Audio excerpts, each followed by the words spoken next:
My question was chosen from hundreds and answered by Ross Coulthart live on News Nation during coverage of the UAP Task Force congressional hearings. And his reply?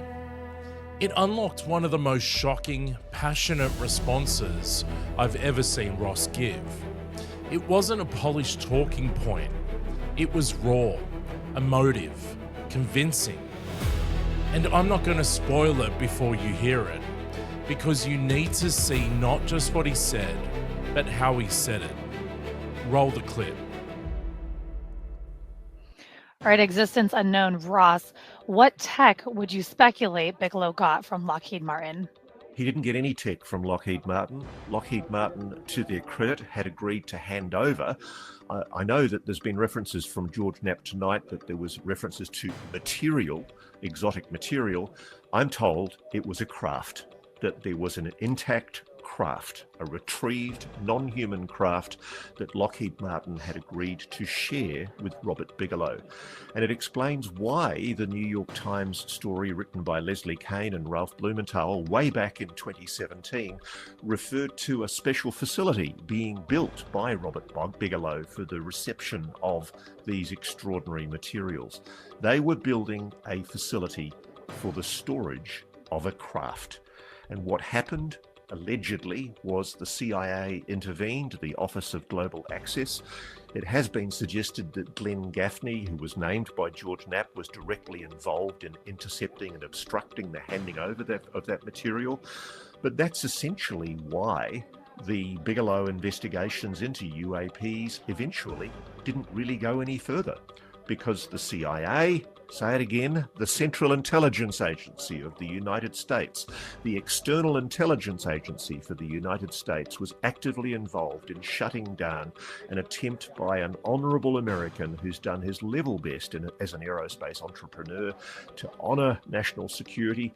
He was trying to do his level best to investigate this phenomenon independently of the Defense Department. And what did the CIA do? Why the hell was the CIA involved in making this decision? We'll never know. They shut him down. It's time, guys, to use the subpoena powers of Congress to call the CIA and hold these pricks to account. They're lying to you. They're behaving corruptly, criminally, and illegally. Call them out, Congress. Representative Luna, you now have an opportunity to take on the most powerful intelligence agency in the country. So let's stop talking about things and calling witnesses who I think are less than important. Let's start calling some of these primary witnesses who are going to be reluctant witnesses, and the hell with national security classifications. This is a decisive moment for Congress. Either Congress does its job and accepts that it's constitutionally mandated to ask the hard questions, or we just give up and go home and accept that the UFO cover-up will continue for another 50 years. Wow, you could feel that. It wasn't just information, it was frustration, even anger. Ross claimed Lockheed Martin had agreed to provide Robert Bigelow with an intact, retrieved, non-human craft before the CIA allegedly stepped in to stop it. That's an extraordinary claim. Let's unpack exactly what it means. This isn't completely out of the blue. Back in 2017, the New York Times broke the story of a Pentagon UAP program called ATIP. In that reporting, they described Bigelow Aerospace modifying buildings to house materials, possibly exotic alloys linked to UFOs. But Ross took it a step further. He didn't just say materials, he said an intact craft.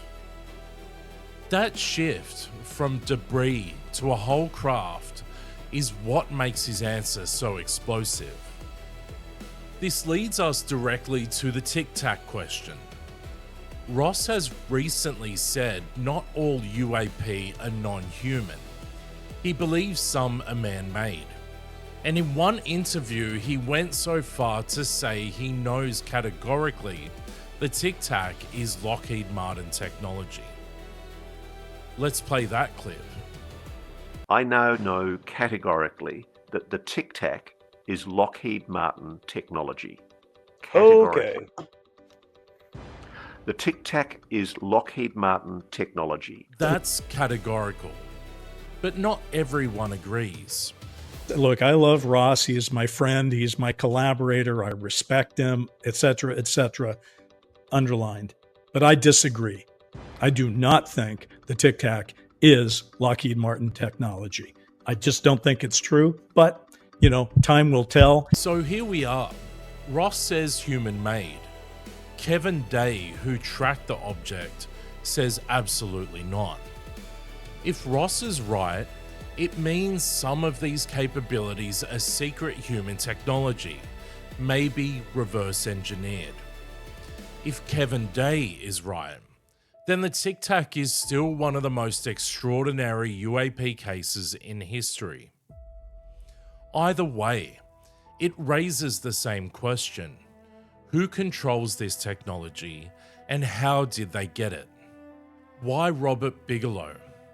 Why him? For decades, he's been pouring money into the unknown.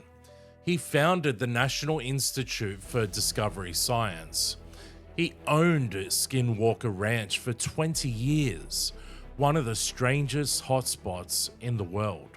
Do you also believe that UFOs have come to Earth? There has been and is an existing presence, an ET presence. And I spent millions and millions. I probably spent more as an individual than anybody else in the United States has ever spent on this subject. So when Ross says Lockheed was going to share a craft with Bigelow, it fits the profile.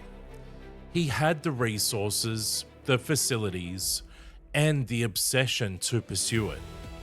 But according to Ross, the CIA, specifically the Office of Global Access, allegedly blocked the handover. That's critical. It means disclosure isn't just about whether these craft exist, it's about who decides who gets to study them. If the CIA stopped Bigelow, then control over this technology isn't just about national security. It's about power, about keeping secrets, even from Congress. This is why Ross ended his answer with a call to action. Congress must subpoena the CIA. This is a decisive moment. Will lawmakers call in intelligence officials, contractors, and reluctant witnesses?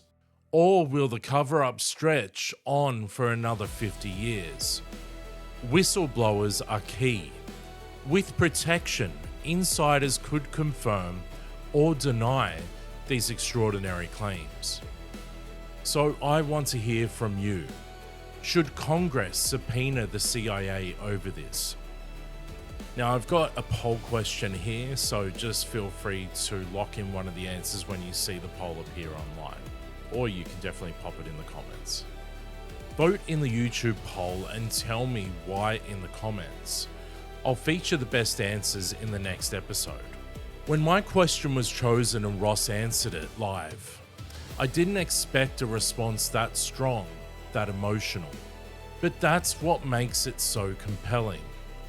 You don't usually see Ross get angry, and in that moment you could feel he was speaking from deep conviction. If he's right, then fragments of history, maybe even our future, are hidden in hangars controlled by a handful of people. If he's wrong, then we still have a mystery that demands answers. Either way, Congress now has a choice: oversight or silence. I'm Mike. I'll see you next time. Stay curious and make sure you share what you know with those that are willing to listen. Bye for now.